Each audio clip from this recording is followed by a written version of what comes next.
Hello, welcome to the channel. Today I will be showing you how I crafted this fire stove. These are very easy to make and do not require very many materials. This is the finished product and what it should look like after it's finished. Give you a good idea of what it should look like, but this is just a brief overview. You can really just have fun with making these. The only materials you will need to craft this is 1 quart can and 1 gallon paint can. You can find these at Lowe's, or you might actually have these laying around. Just make sure to clean them out first before you start burning anything in them. I marked where I needed to have the hole to where I can seat the quart can into the gallon can. And then cutting around to seat it in. Oops. I don't know why I left that in there. Okay. Yep, I'm just gonna cut a perfect circle, or as best as I can. Waka waka waka. Alright, you get the idea. And there you go.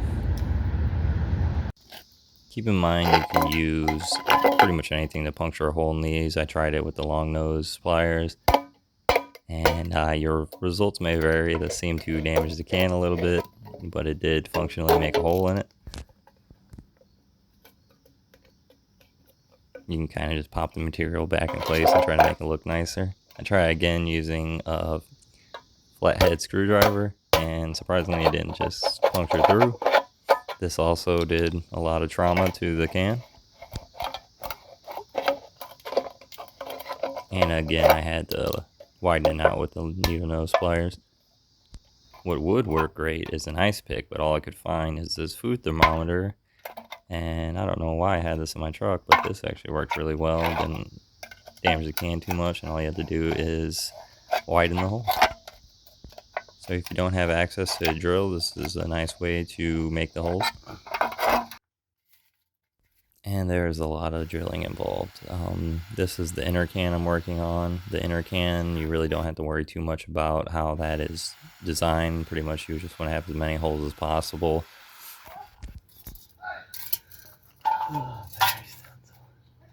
And one thing bad about the drill is it runs out of batteries. You gotta charge those up and time goes by. You can see the mini paint can fire pit I made in the background. That one works really well, but it requires really small materials, which it goes out a lot, and hence me having to use this jug to use it as a bellow to bring the fire back to life. Nice little trick for a cheap bellow.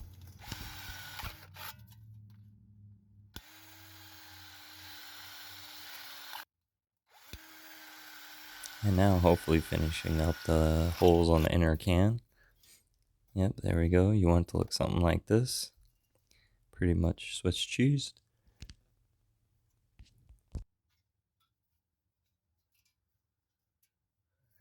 And after many delays, now to get started on the outer can. And you get the idea. Just a bunch of holes on the bottom. For the outer can, you definitely want to have all the holes near the bottom of it, not so much in the middle. It looks something like this. This is the finished product, right back to square one. And you're ready to get started on burning some wood. This one hopefully won't require small materials as far as burning. Hopefully I can put some bigger chunks of wood and get rid of that, because I have a lot of stuff to get rid of.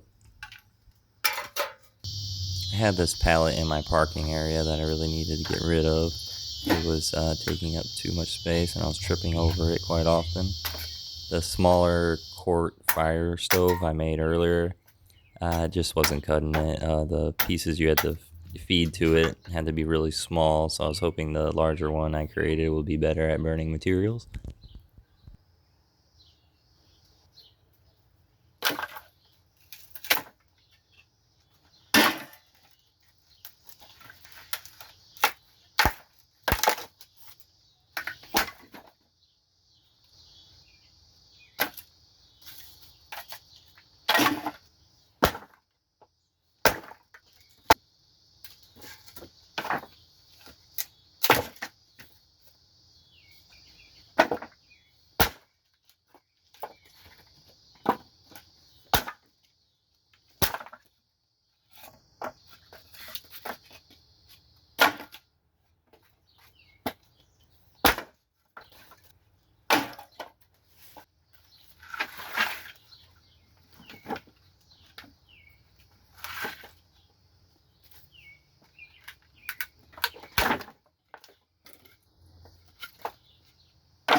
Alright, yep, I'm still here. Hopefully you enjoyed them furious feet. I'm going to cut some smaller pieces to kind of get the fire going. I'm not sure how this larger one's going to start off, but I like chopping these little pieces. It's pretty satisfying.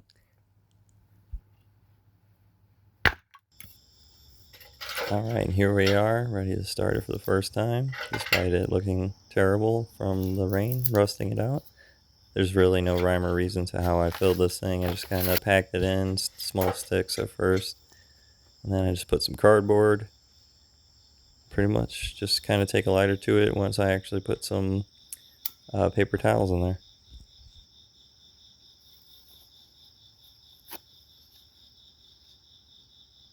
I'd also like to note that these are really nice for dry seasons. These are safer and more discreet. They have low to no smoke, so that's really nice.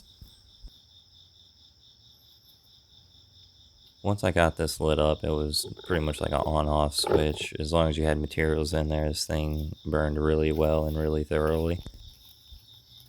But with that being said, you had to constantly feed it and keep it stoked for it to burn efficiently and not smoking for it to be smokeless. Yeah, you definitely have to keep feeding it.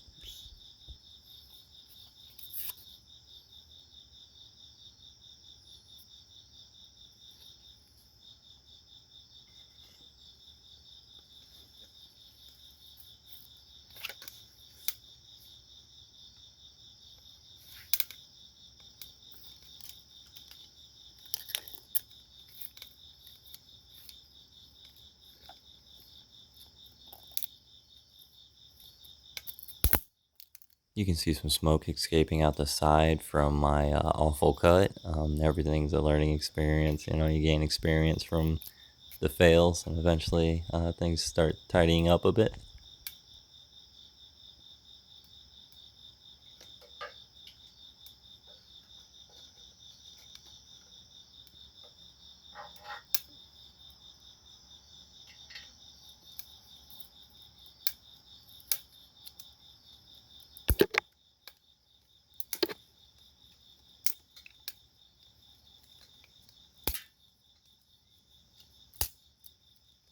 That was a real time lapse of it beginning to catch fire.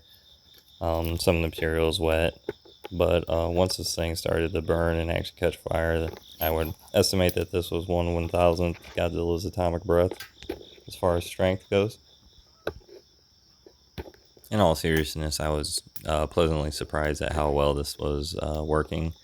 The flames were much higher than I thought, and this was just constructed from a quart and a gallon can, just kind of not even mounted together, just kind of thrown together. Very cheap materials to make this, and this thing burns so well. It gets rid of a lot of materials if that's what you're aiming to do. I needed to get rid of a lot of wood, so this is working well for what I need it for. And as you can tell and see, most of the time it is smokeless. There is a trick to keeping it smokeless, but for the most part, it's pretty easy to keep it that way.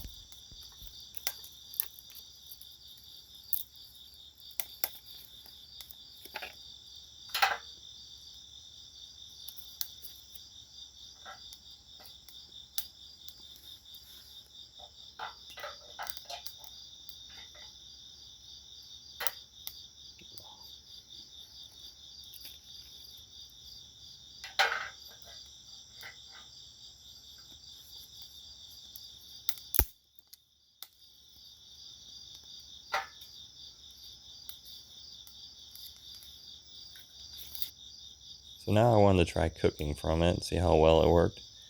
I created this really bad stovetop.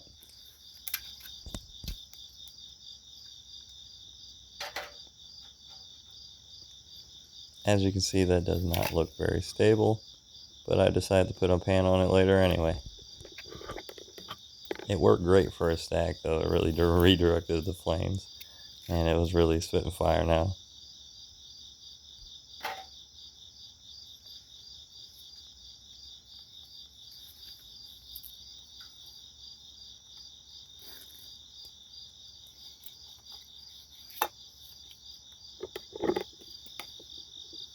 At some point you can see part of the paint can getting red hot. It is getting that dang hot. So it only makes sense to cook some beans on it.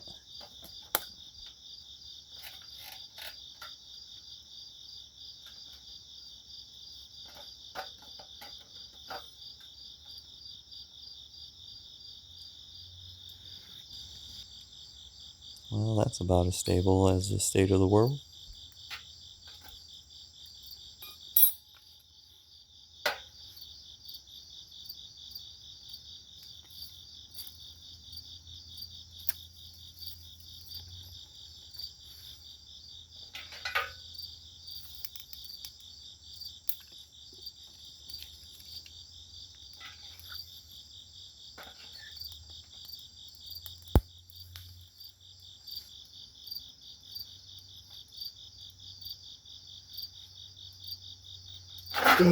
Oh my god.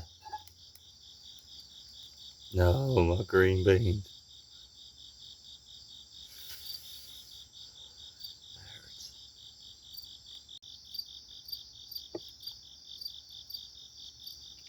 Man, that was pretty good. Animals be eating good tomorrow. Well, those bricks are just stabilizers for now. I forgot to latch the paint cans together, hammer them in. I got floor beans though.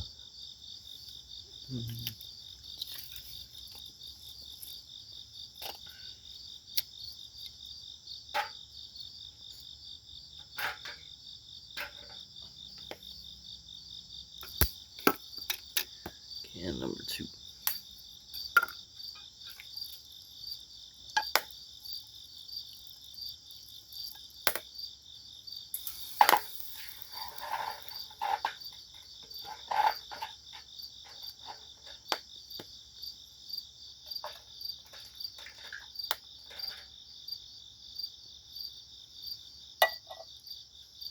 Yeah, never cook on an unstable cooking surface. Definitely find something stable. You know, I could have just boiled some water. That'd have been the simple thing to do to prove that this thing can easily boil water, but no, I tried cooking green beans. Oh, I'll rework that stove grate later, but so far the paint can stove seems to be working really well. As I said before, it does take a lot of wood. It burns through stuff so quickly.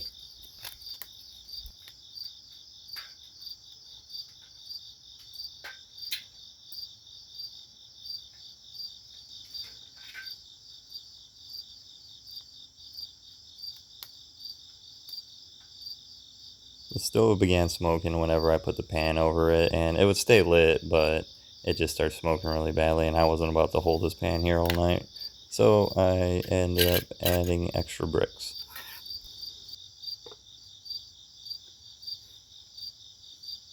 Alright, so I haven't mastered the vent top, stove top, whole cooking process deal.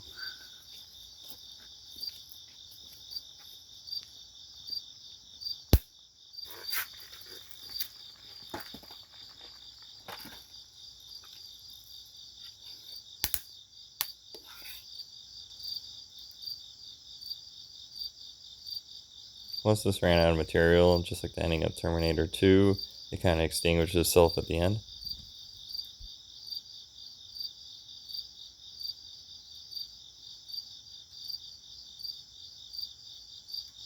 As this is dying down, pretty much everything in there is ash. Burns really thoroughly. Thank you for watching, and I hope you enjoyed.